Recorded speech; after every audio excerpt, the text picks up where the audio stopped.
edited very infrequently, but they're all like a zillion templates Mm-hmm. that in themselves just get edited. So trying to like see like the main page as it was on a certain date, like you have to include all the templates and does it do that? Yes, but the main page has history, right? If you go click on history and but go to the it's like very few edits because everything's transcoded through templates. So like the featured article, that's like one template. So you have to like figure out what was that on like such date and then that on like, okay.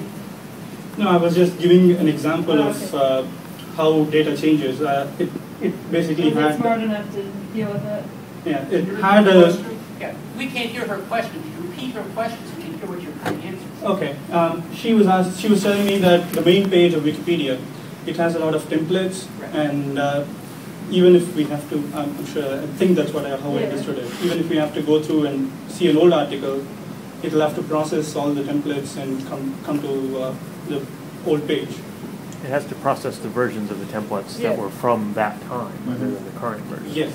Which is not what you get if you go back and look at the article in the history. Yeah.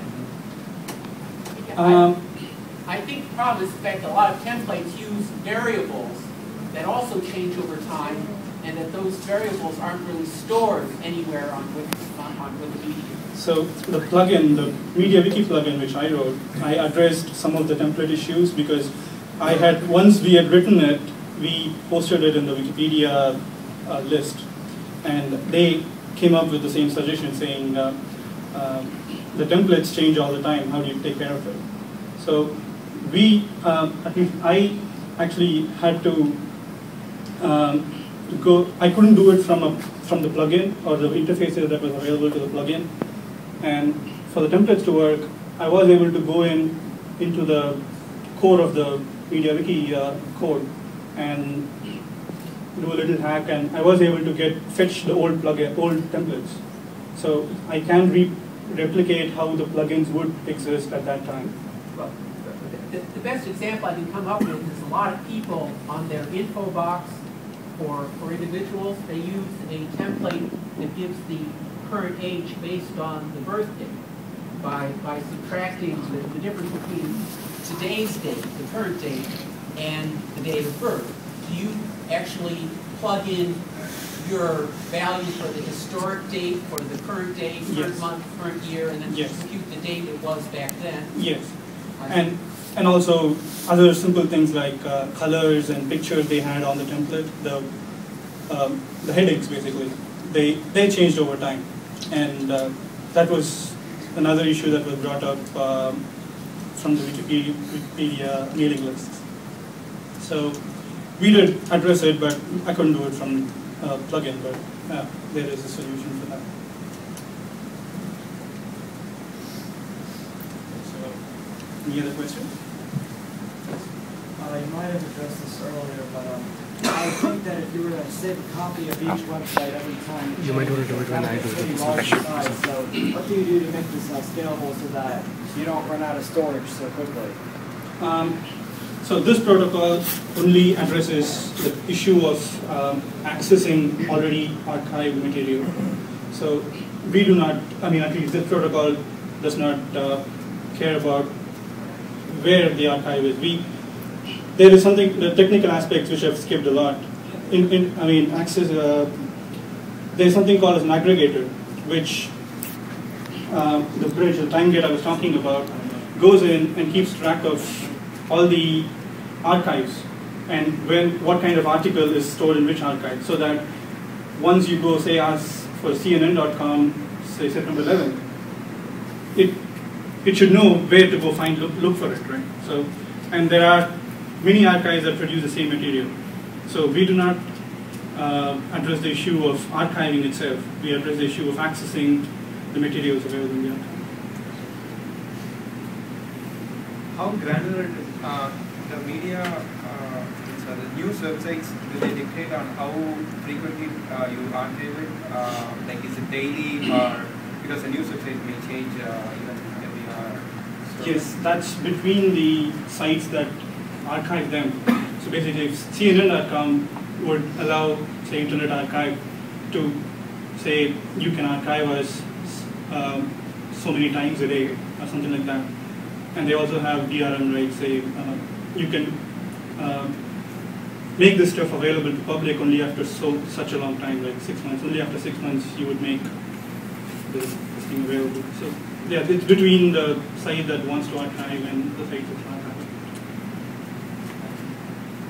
Now, in the case of Wikipedia, I was just wondering, an article can be edited a whole bunch of times during the day. So how does it capture that? Does it look at just the last edit of the day, or does it look at a certain point in the day? So I'm sorry I couldn't show you the demo, but yeah. So here, this plugin, it right now just shows a date, but you can go change the settings here to go even to the time, to add the time to it. Okay. So it goes in and fetches the closest possible time. Oh, okay. So it looks for the closest possible time. Even so, if I put in today and the closest possible time was last Thursday, it would just pull that closest possible time. Yes. Oh, okay.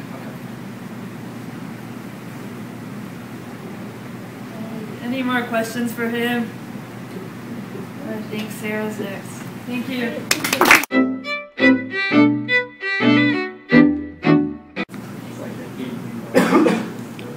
Pardon me, I'm Peter. I'm an economist at a federal statistical agency, Bureau of Labor Statistics, not speaking officially for the agency, but we're doing some interesting things.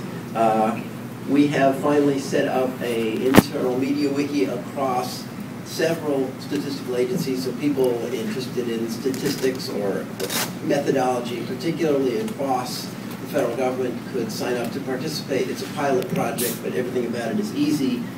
And if you know people who might be interested, please contact me. We're not the first. There are a number of good parallels, like the Intellipedia across the intelligence agencies and the Diplopedia across foreign affairs agencies. And this is a good model for governance that happens all over. Ours is run out of the EPA, which has been wise on these issues and is well set up to host shared wikis. And this creates a kind of knowledge pooling that will be fun and will not be coerced from the top, but just naturally people want to do this and benefit from it. And that will produce, hopefully, a lot of efficiency and reduce duplication across the agencies. I'm also on a project to try to arrange that we can sometimes edit Wikipedia from work.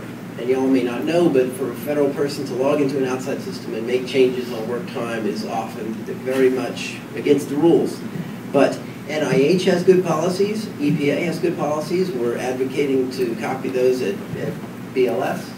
And I want more cases, so if any of you know of documented rules at federal agencies on who can edit and when and why, that'd be good for us. And then there's a new idea by a colleague of mine who I thought might be here, named Brendan Williams, who has suggested, and we're advocating directly posting data to Wikipedia by a bot.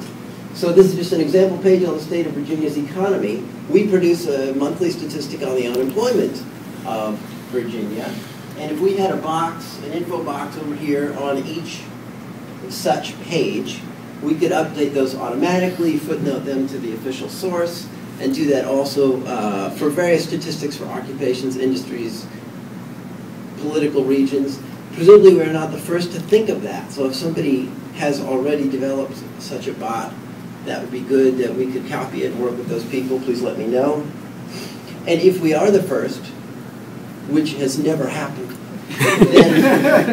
then if we can do that, whatever box we make would be a good place for other government agencies to put similar analogous statistics so that we can be doing things in the same way, make it simple, clear, and linked to official sources, even though it's not an official publication.